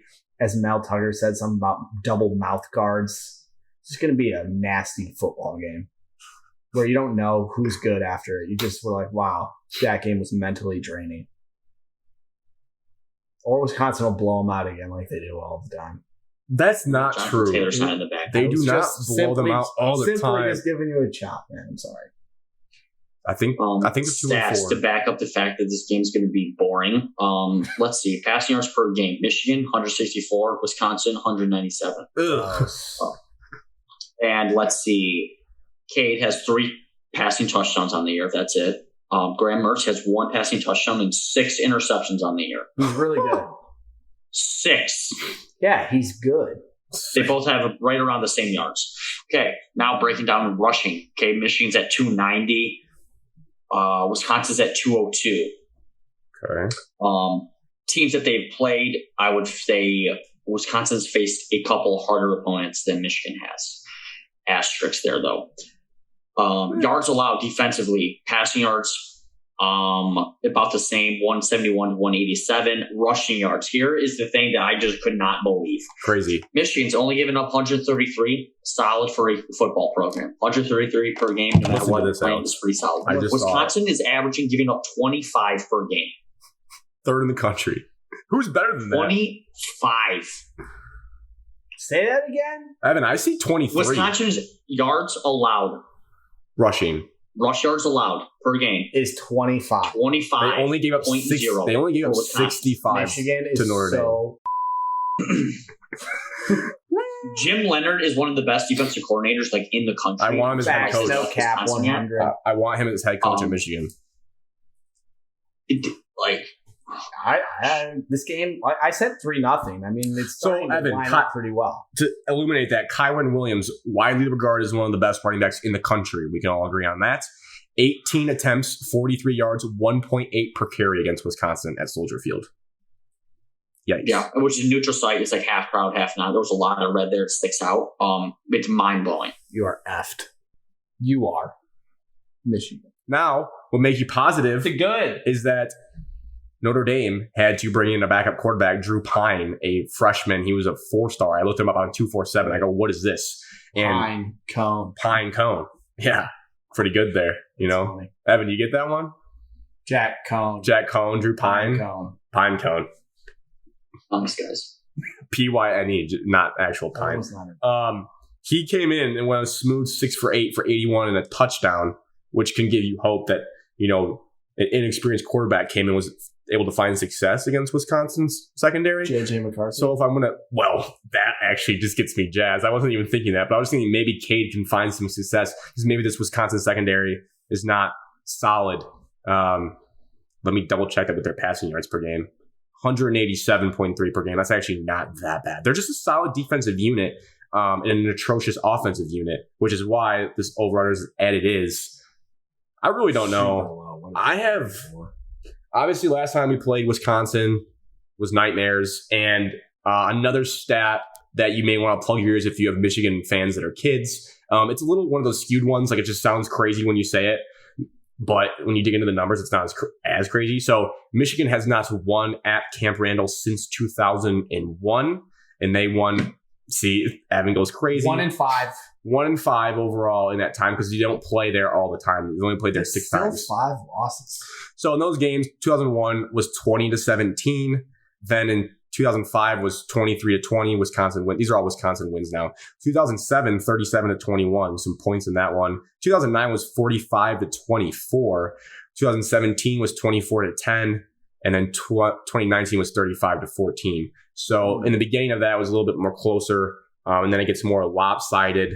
This feels like if it's going to be a Michigan win, it's going to be like this score in 2016 at Michigan. It was 14-7. That was the Jordan Lewis interception game. It could be like that. Like, I struggle to see these teams breaking 24 points. I feel like 24 is a max amount of points for a team in this game. Yep. I'd be stunned if it was over 17 for either team. And I don't want 17. Yeah. It's going to be gross. I don't want Michigan fans. If you look at Penn State, it was 16-10. I don't want Michigan fans to be like, oh, Wisconsin stinks because of that Notre Dame score. That Notre Dame score, it might be one of the more fraudulent scores in the country, at least in my opinion. It was Wisconsin was winning 13-10 in the fourth, and then somehow, someway, Notre Dame scores 31 points in the fourth quarter. They have a kick return for a touchdown. They have a pick six, like you said, Alex. I mean, everything. Another pick into territory. Everything that could have gone crazy in that game in the fourth went crazy in Notre Dame's favor. So that's a kind of a fraudulent blowout, I would say. But I guess you have to hope Michigan. I do think they haven't really had a massive play like that yet. A special teams play like Michigan State had, or your classic pick six or fumble in their territory would go a long, long way in this game. So again, you can play the turnover card. Could be a huge factor in this game because possessions are going to be limited, in my opinion. Yep. Do you guys have anything else really about? I'm just trying to think who I want to pick. One note of concern I didn't get to. It also, I want to briefly mention that for Michigan State fans, you should monitor the Drew Beasley injury. They were talking, that seems to be a big deal. It's not going to hopefully matter as much in the Western Kentucky game. I will tell you this, injury-wise for Michigan, Josh Ross's health, Michigan's fifth-year starting linebacker. Anyone that watched the Rutgers game knows as soon as he went out in that game with a shoulder injury and he wanted to go back in the game, but the training staff would not let him. Things went downhill. They got more leaky in the defense. They eventually scrapped it together with duct tape and made enough stops. But if Josh Ross needs to be healthy in this game to take on the big boy blockers of Wisconsin and kind of plug the middle of the defense there, I don't know. I mean, obviously, like Evan said, Jonathan Taylor is not walking through that door. I don't think they have a Quintez Cephas on their team. And Mertz has been susceptible. He looked great against Michigan last year, but he's been susceptible this year. So I think he's a little bit different of a quarterback. I'm not going to fear him as much. But then again, Michigan hasn't had many interceptions this year. So you're going to have to find a way to get some turnovers in this game and have good special teams play. And for the love of all that is good, you have to run plays to the edges. I don't know. That's my key to the game. Run plays to the edges. Sounds like a fourth grader came up with it, but that's my key. Get the ball in A.J. Henning's hands. Run play action, slant routes to Roman Wilson. Don't be afraid to take a deep shot on a post route. If it gets picked, it's an arm punt, whatever. I'll forgive it. I watched Denard Robinson do it for 4 years. It's fine. We'll get over it. But for the love of all that is good, please, please, please do not just try to beat this team in the A gap. It's not going to work. In this, again, we'll know. We'll know if it's 7 years of the same thing and it's someone else's fault and not firing gas into the sun based on this play calling in this game. I'm actually very fascinated to see it, but I have a feeling it's going to go terribly for me. Gus Johnson, Joel Klatt. Well, we'll just take an easy 1-0 Guarantee. Also, they just keep showing Justin Tucker making the field goal. They just showed it 3 times. So that was 11 a.m. start time is crucial because Wisconsin fans love to drink the students, so that it will not be busy or it'll not be full in the stadium early. You'll be like, why aren't all the fans there? Another key to the game, jump on Wisconsin early. Jump on the Badgers early when the stadium is not full. Do not hang around. So when they do the fourth quarter jump around and I want to crawl under a blanket into a hole because things are turning the wrong way. Get on them early. That's my message to the team. my final message. Predictions and final message and must win. History tells me that this is a loss for Michigan. Okay. A Harbaugh history tells me, they're just going to come out and it's not going to be good. And they're going to lose the first important game of the season on their schedule. Washington was important.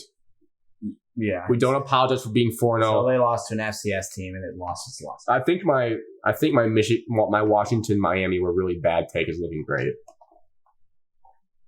Miami won 69-0 against the Sisters of the Blind. So Nice. they won.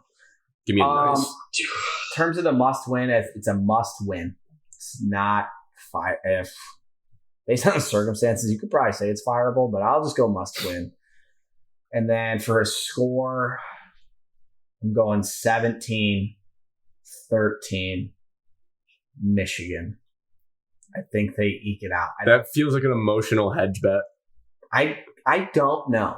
I really have no clue. Wisconsin's look like poop. Michigan hasn't played anyone. I think Wisconsin's offense is going to be better than Rutgers, but then again, is it? I don't know. Rutgers at least had some playmakers and fancy play calling. I know Wisconsin's defense is going to be good. I know Wisconsin's offensive line should be decent. I think I will go with Michigan though, just because this is if Wisconsin was ranked, Michigan loses. They're not ranked. Michigan wins. Harbaugh's great against unranked teams. What a cherry pick stat since they were ranked last week. I knew that was going to happen when they were losing. I was looking at a team is it 50-50 or is it must win? But I'm going to say it's a must win solely because Wisconsin is not ranked the way they've looked so far. Not fair to them. They had to play Penn State the first game of the year. However, you are going to Camp Randall. I say it's a must win that way because if Michigan thinks they're top of the Big Ten East, then they need to win games that they're supposed to. And right now, eye test, Michigan looks like a tad bit better than Wisconsin. Grain of salt, though. But I have Wisconsin still winning it solely because this game's on the road in Camp Randall. I have Wisconsin winning 16-14. No, just such a gross. This is going to be such a gross game. I don't even think I'm going to watch it. Michigan. I'm such an idiot. Michigan 20, Wisconsin 17. Fire everyone upon a loss. I wanted a regime change after the Indiana loss last year. I watched our doors get blown off, their doors get blown off against Wisconsin under the lights last year in an empty big house. One of the spookier, depressing scenes I've ever seen watching college football. And it's I hear my friends run around in the yard prancing. Oh, Mel Tucker beats ranked teams on the road, underdog on the road. Harbaugh's 0 for a million doing that. It's got to change. It's got to change at some point, or it's what's even the point? Exactly. Because you're going to be underdogs in several games this year, and if Wisconsin looked good, I'd feel differently. Wisconsin looks like butt. Wisconsin's butt. Forget Buckers. It's more like apply that to Wisconsin. The Butchers. The Wisconsin Butchers. That kind of landed. That was kind of a shaky landing. But when you have a Wisconsin team down, obviously, I'm not stupid. Wisconsin's going to be coming out with their hair on fire because they just got, talk about. You like to talk about desperation. Yeah, I was just about to say that. I would like to change my pick. How desperate is Wisconsin? Their season's on the line. They have 2 losses. But are they broken? Are they broken? I think they're super desperate. I'm changing my pick. Breaking news. 17-13 Badgers. Still a must win or a 50-50? Still a must win. But yeah, the desperation. That's what I needed to flip. You can't lose to Big Ten teams when they're down in down years. And I'm declaring this a down year for Wisconsin. And if you're going to be good, and again, this is with obviously if you're one of those soft Michigan fans or writers, it's like, oh, 7-5 would be a great step for this team this year. Then of course it's going to be multiple people were like, who would say that? Multiple people were like, or expected 7-5 or 8-4 expected. In year 7, you're rebuilding? I don't think so. Well, let's not change the narrative, Alex. Going into the season, Michigan was not supposed to win much more than 7 or 8 games. That's just a fact. That's what all the projections were. If we were also going based on that, Wisconsin, this would be a no-brainer. Wisconsin win. Before the season, You told me Wisconsin was going to blow out Penn State in week 1.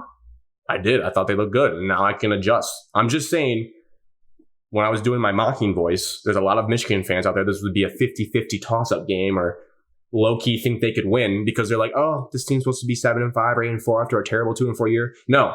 As a Michigan fan, I hold this team to a higher standard. I told you guys, I looked you guys in the face when this schedule came out. I was upset that we had to play Wisconsin for the 7th year in a row. They're basically in our Big Ten East at this point. But with them being down, you have to win this game.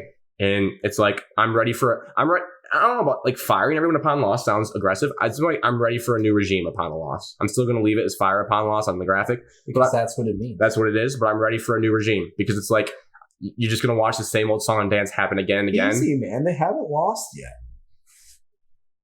You know what would be the perfect serendipity of this weekend, guys? Now that I think about it, this is what's going to happen. I'm going to tell you this right now. It's going to happen. Mark it down.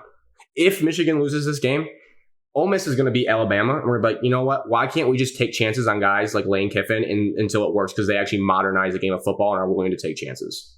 If Ole Miss beats Alabama and Michigan loses to Wisconsin, you'll know everything you need what's been wrong with Michigan for like the last 7 years and like their coaching hires. It's like take a chance on somebody. That game, awesome. Yep. I'm just saying that's probably going to happen. 77-70 final. So that's that game. Big noon kickoff.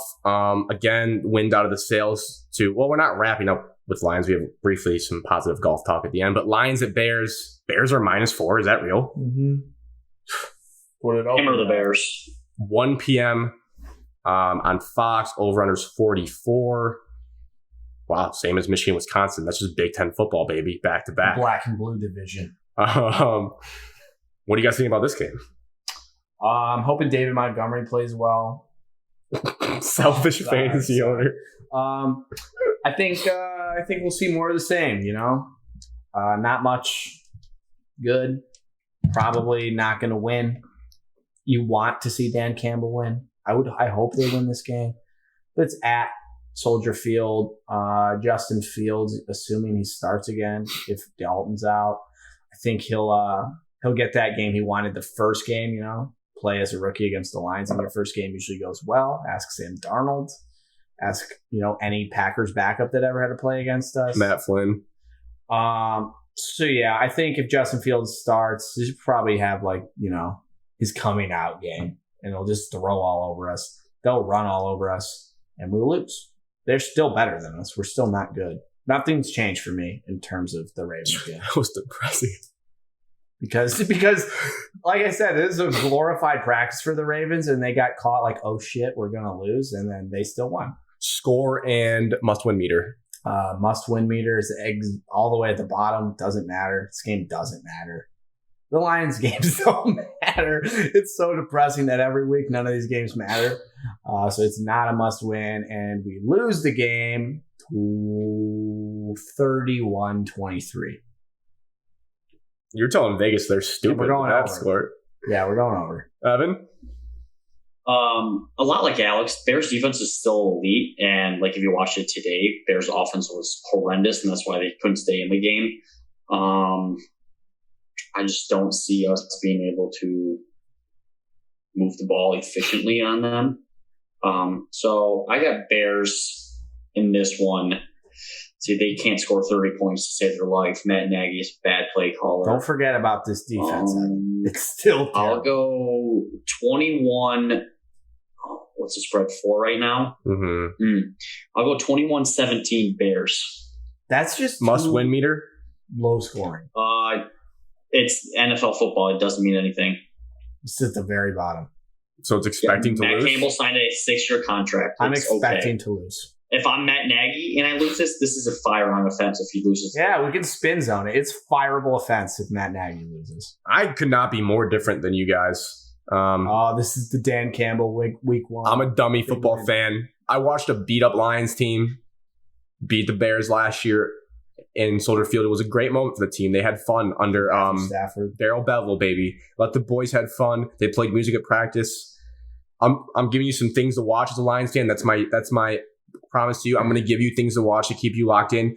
We're going to be looking to see, guys, if we drop better schemes for Hawkinson now that teams are keen on him as the main guy. We're going to see if DeAndre Swift is on the field for 80% of snaps. Yeah, let's get that's what I'm looking for.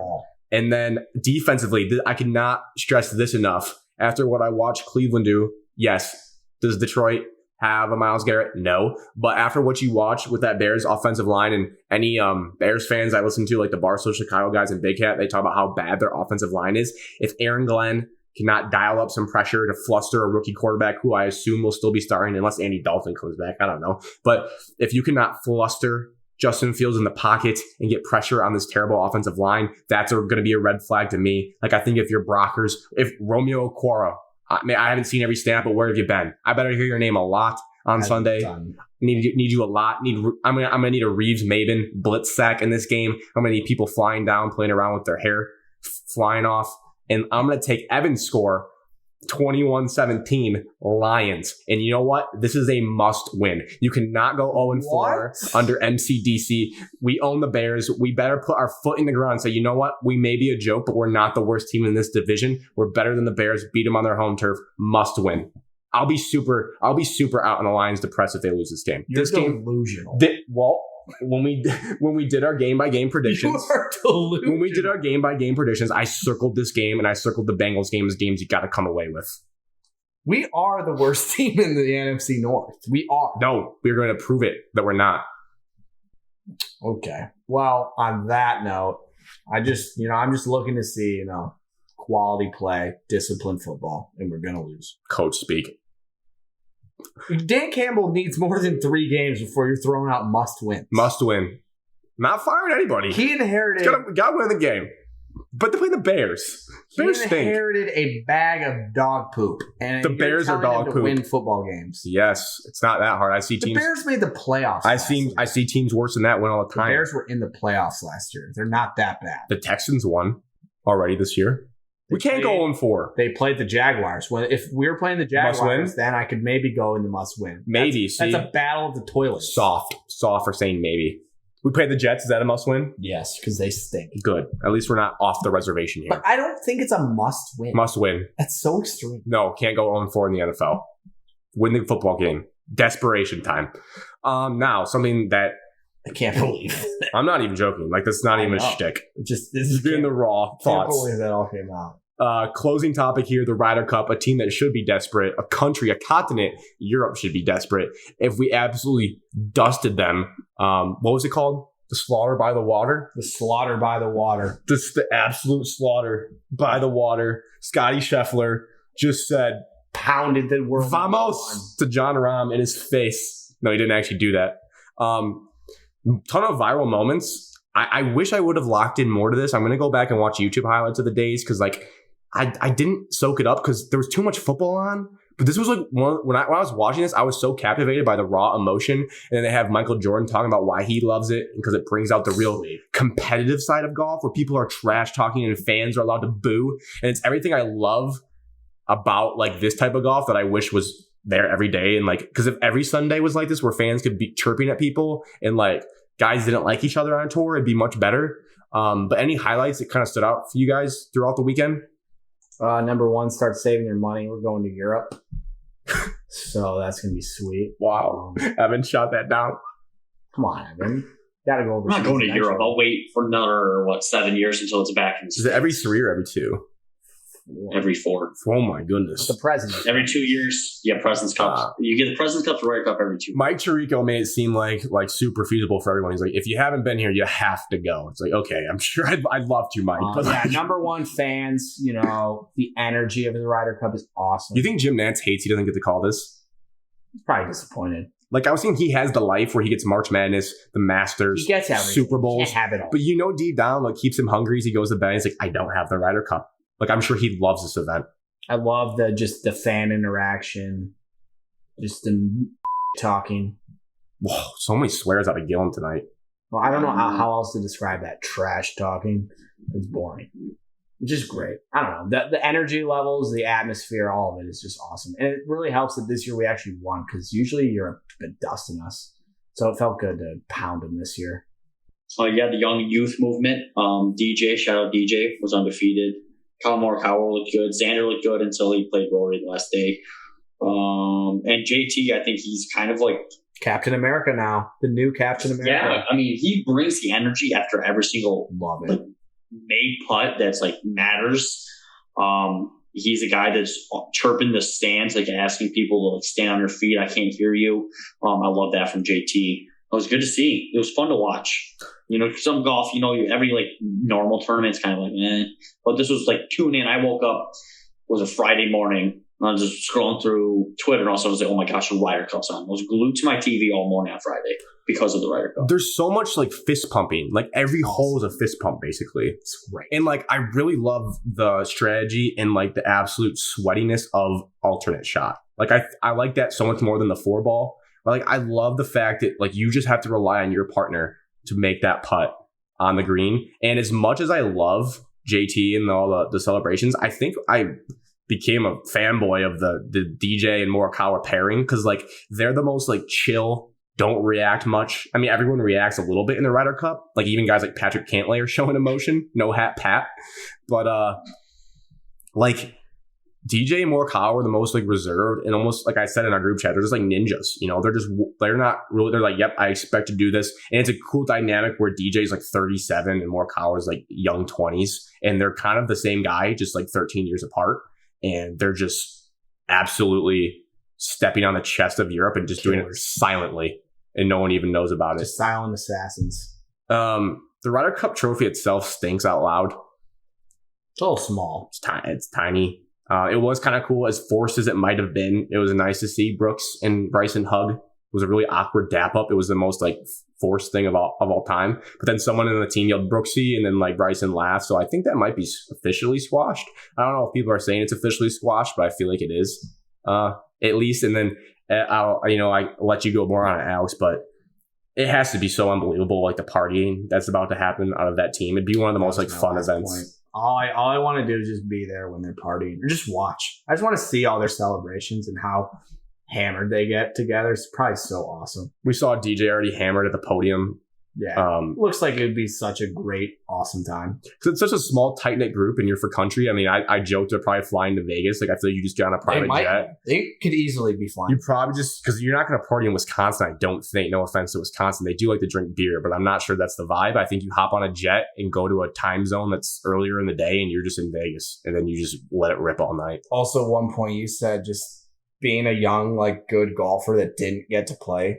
God, that probably sucks so bad. Just have to watch. Like being like, because they take 12, right? So if you're like a world top 24 and you're an American and you didn't make it somehow, like that probably stinks because this is the year they won.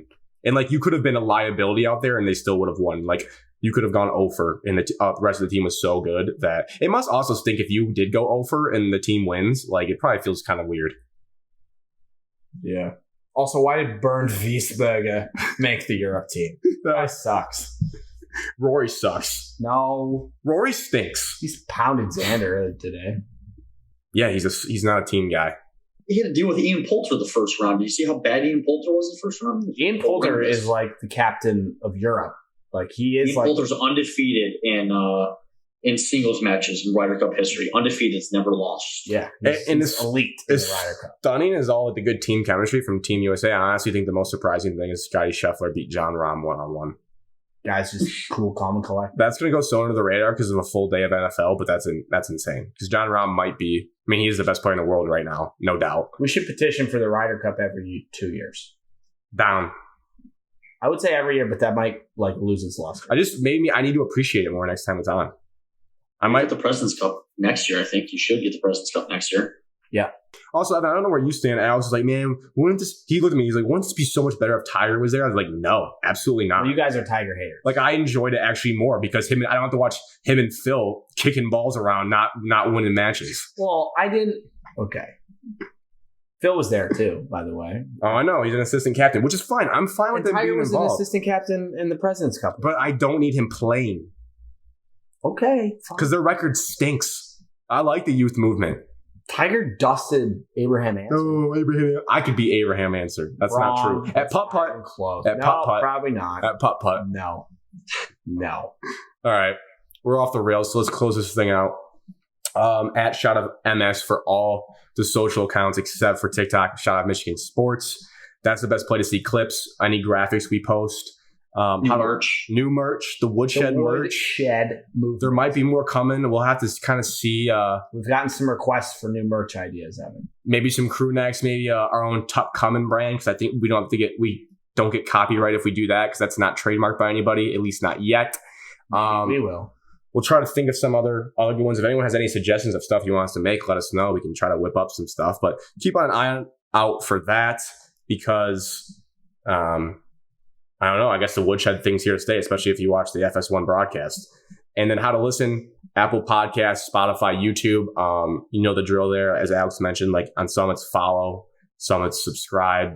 Whatever it is, just Like, turn on those automatic downloads. And again, I think the best way to spread it, or be nice to us if we do this for free for you guys, is just send that link to a friend and say, hey, like, skip to this minute mark, and do you agree with their take here?